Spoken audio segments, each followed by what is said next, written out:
All right. Hello, everybody. I am here today with Kristin Ellison, and Hey. she is going to be talking to us about nutrition today. She is a nutritionist. She just graduated with her master's degree in nutrition. Thank Congratulations. you, thank you, thank you. You're so welcome. So, Kristin, just introduce yourself to everybody and let us know kind of who you are, where you're from, and what you do. Okay, so I'm Kristen. I'm from Durham, North Carolina, born, raised, so I'm Bull City bred, if you will. I let's see, I went to Hillside High School. Then from there, I went to Campbell University, which is in the middle of nowhere, but that's where I got my undergraduate degree in pharmaceutical science. After that, I pretty much worked a lot in the labs, doing research, doing protein analysis, immune testing. So I had that background of like medicinal, and then I decided to change gears, and I said, you know what, I want to go for my master's degree. That's the story all its own. But I went to NC State, and I got my master's in nutrition.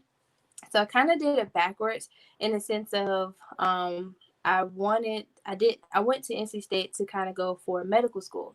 So a lot of schools want to see if you can still kind of maintain your grades after years of being out of school. So that was Mhm. the first like reason why it switched. I switched gears. I got into entrepreneurship, more so from just wanted to kind of deliver this education of nutrition. I saw people wanted to have this information. People always ask me questions about what should I eat? Is this healthy? Is this good? Is this bad?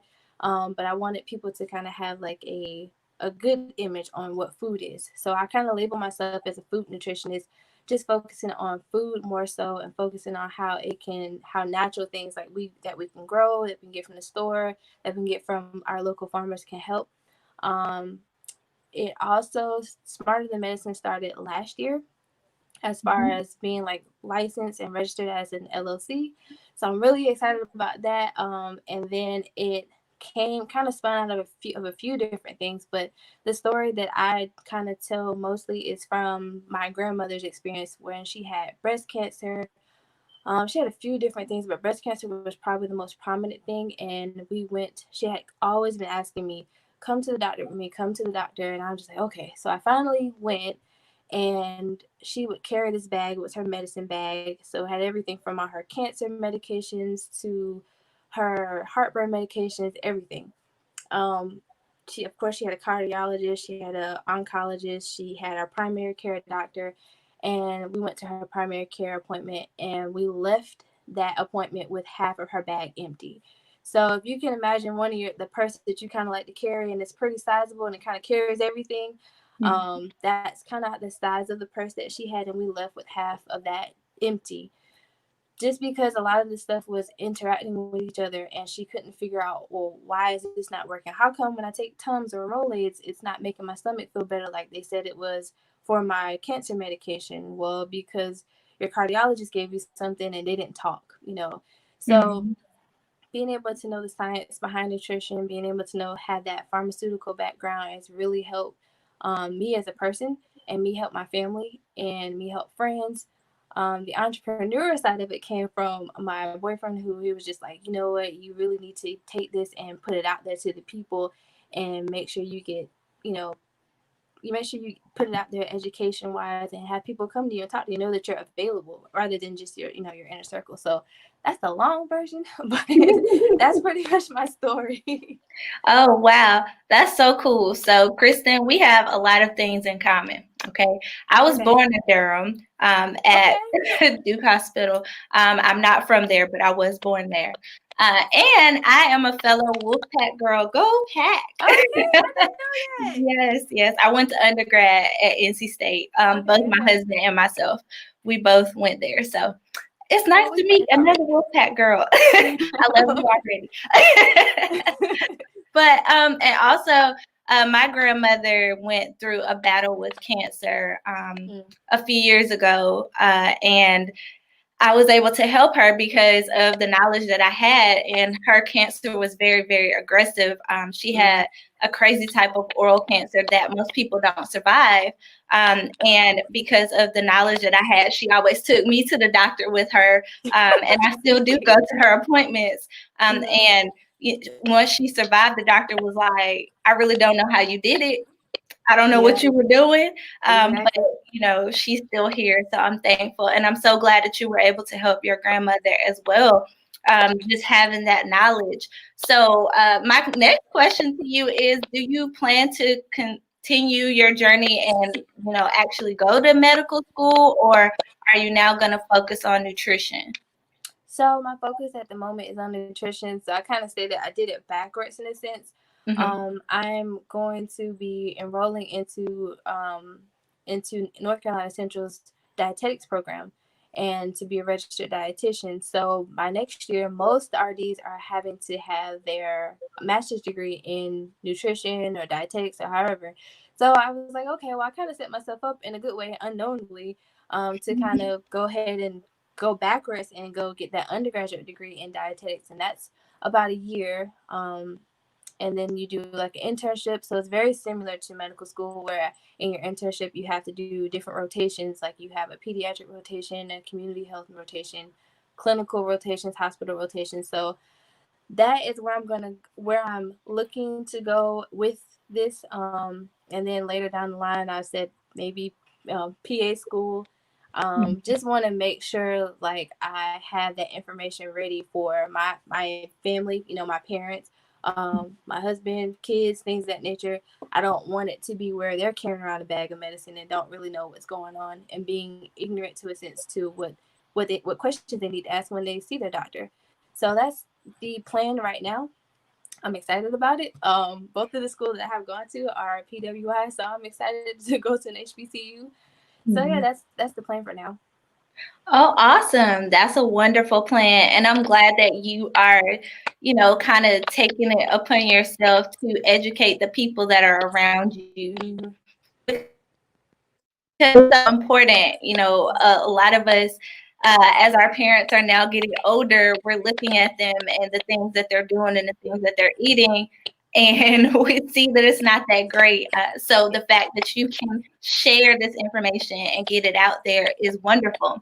Now, so you said you will kind of, I guess, figure out where you're going to specialize once you go through the program Mm-hmm. at Central. But right now, like, what are some of the things that you have been able to help people deal with? So now I do have a few clients under my belt, and I've been able to help them deal with kind of looking at food in a positive way, and not looking at, so for example of that is a lot of people look at carbohydrates, especially bread, in a very negative way. And what I try to do is basically say, hey, look, there are two different types of carbohydrates. There are your simple carbs and your complex carbs. Mhm. And that's something that I talk about in my consultations, and just letting people know like your body likes one and doesn't necessarily value or know what to do with the other. So that's where fat can come in, but like complex carbs are going to help you burn that fat. It's readily available energy depending on what type of food item it is. I do consult about swaps. Power swaps is what I call them, basically saying if you are somebody who eats your daily sandwich and you love that mayonnaise and just a lot of fat in your sandwich, swapping it out for maybe guacamole spread or for mustard can kind of help you transition over to eating a little bit healthier, or a low Mhm. sodium diet or a low fat diet. So that's a lot of people want to lose weight, and a lot of people want to maintain their weight if they like how they look. So just trying to turn their mentality and their eyes towards food in a positive way is something that I work towards. Wow, that's really good. So you said that you try to help them look at food in a positive way. I know that there are so many different diets out there, especially keto. And keto is Yes. not one of my favorites. I would just be completely upfront with you. I do not love keto. I totally agree with you, but I totally agree. But I So, know people okay. who So, yeah, live that by was gonna it. be my next question. Like, what are your thoughts on keto? Okay, so if I'm being neutral, It just depends on who you are. I don't feel like it's a sustainable diet, to be honest. I don't feel like sustainable. I feel like it can cause you to, if you have some stubborn fat, or if you're just trying to jump into something to motivate yourself, it may be good. But I think the media and Google they don't really tell you there's a clean keto and there's a dirty keto. So there's a difference, it's just not everything wrapped in bacon. And it's not everything that's avocado. There are cleaner ways to have that diet and to make it sustainable for at the very most, what I recommend is 3 months. And then you start incorporating carbohydrates because your brain runs off of carbs. It loves them. It loves the complex carbs more than anything. So just getting people to understand the difference of them. But I am not a fan of keto in the sense of how it has been advertised. That is so wonderful, and I'm glad that you said that because back in, oh my gosh, I want to say 2017, I was actually going through the IVF process. And one of the things that the doctor recommends that I was working with was to do keto. Now, his version of keto is, super duper eat like a lion is what he calls it.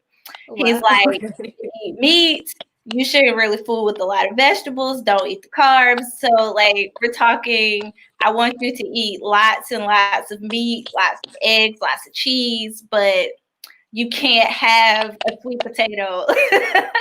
Wow. And, Okay. yeah.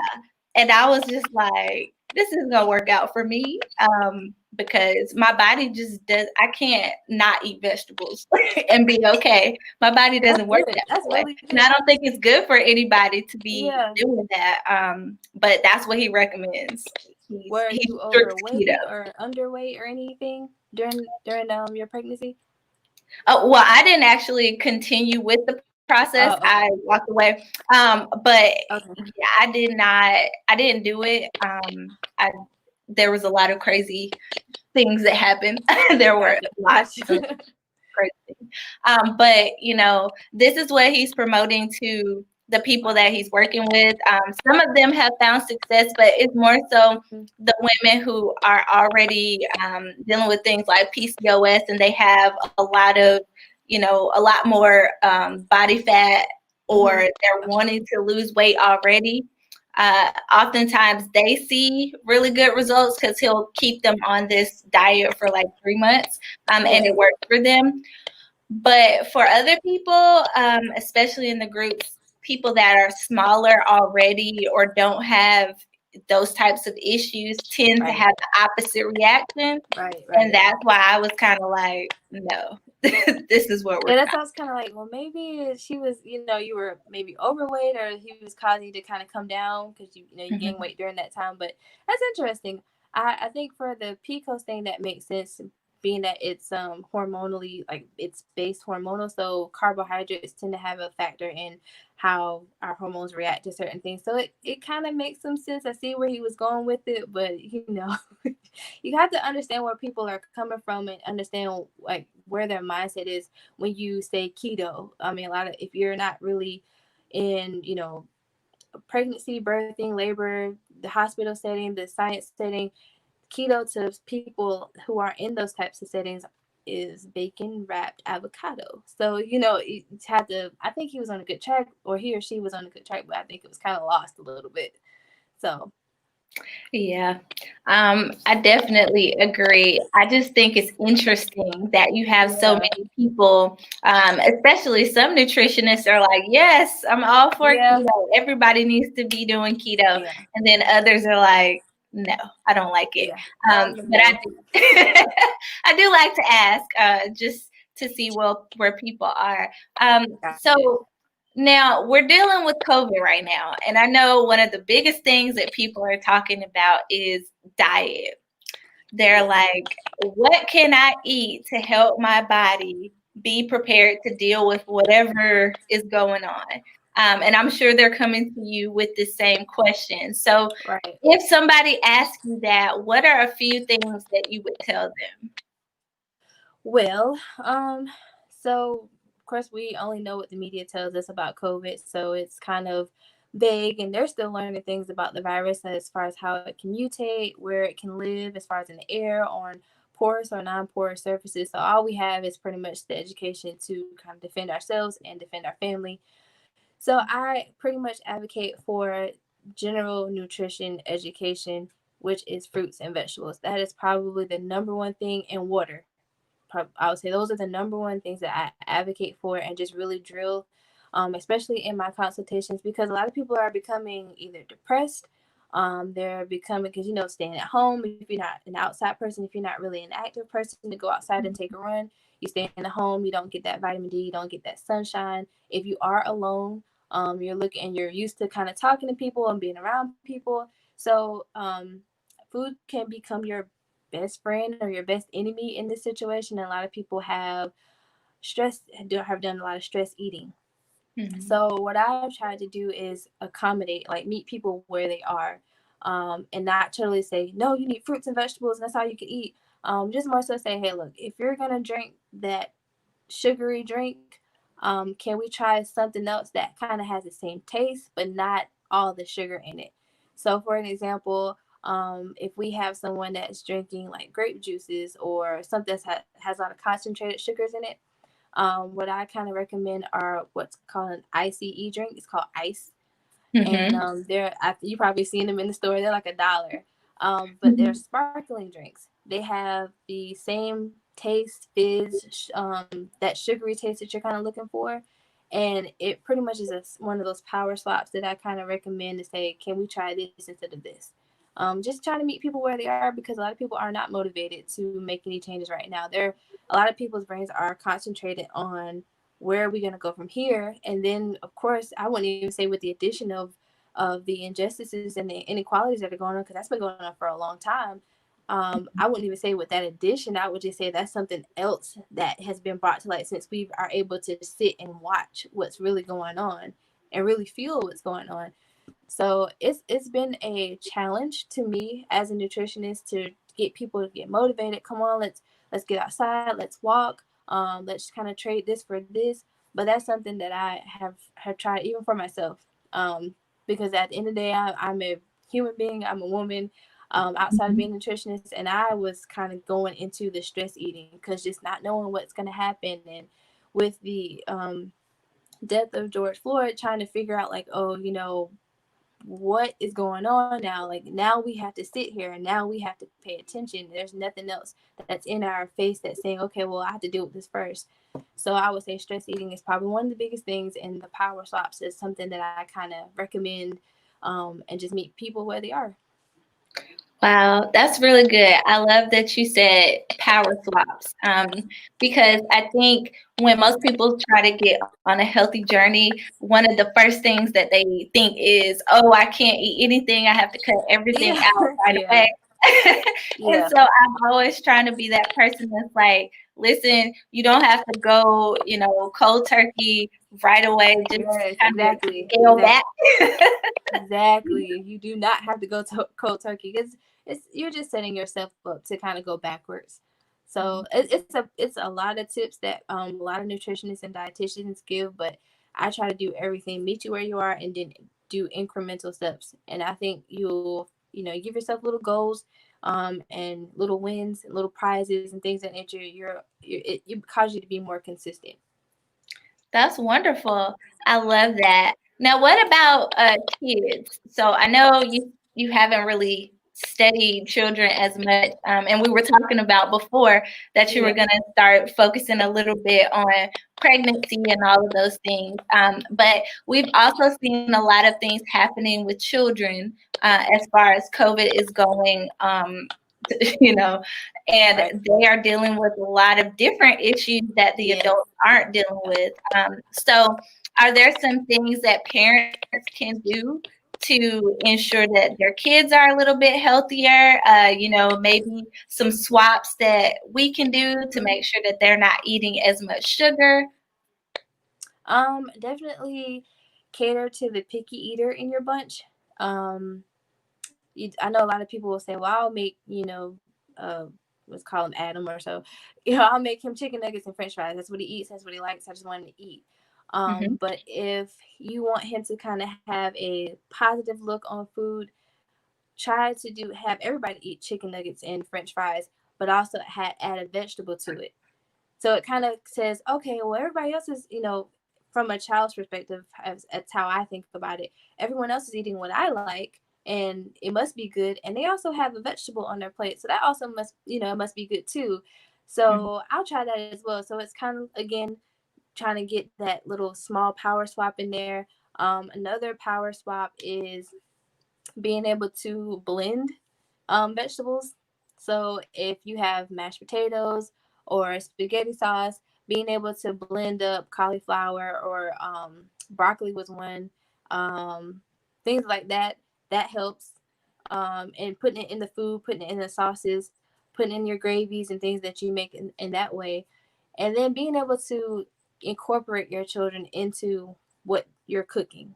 If you want, say, your 7-year-old to kind of wash the chicken, or if you want your 10-year-old to kind of boil the noodles, with supervision, of course, getting them involved in cooking definitely helps. It kind of gives kids right now, they want to, they want to be older so fast. So it kind of gives them a sense of responsibility and a sense of control with what they're eating. So those are some recommendations that I've had to give to maybe like a few people looking to kind of boost their children's weight. Trying to think of what else. Yeah, I think that for now, I think are some recommendations that I had. Well, thank you. Those were really good. Now, you are in Durham. Are you only practicing in Durham, or do you do some consultations online? Of course, right now most of the consultations are online, so it's it's pretty much a good segue for people who are out of the state to do their consultations with me. So I do an intake, which is an hour. We pretty much get to know each other. I pretty much explain how our sessions will go, and then we do follow-ups after that. I do offer packages, so it does kind of help for people who aren't here, who are out of state, who are working remote and things of that nature. So yeah. Okay, great. If somebody wants to find you, where can they find you? What are your handles on social media?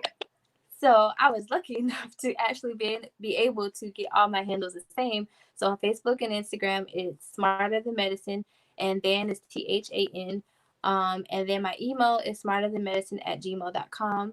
So those are good ways to contact me and ask questions and set up your consultations. Also on my Instagram, I do have a book button, so that button will take you to my booking and you can book your appointment.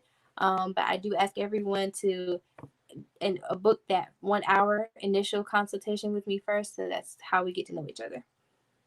Awesome. Well, thank you so much for joining me today, Kristin. It Thank was you for so having nice me. to This connect. was fun.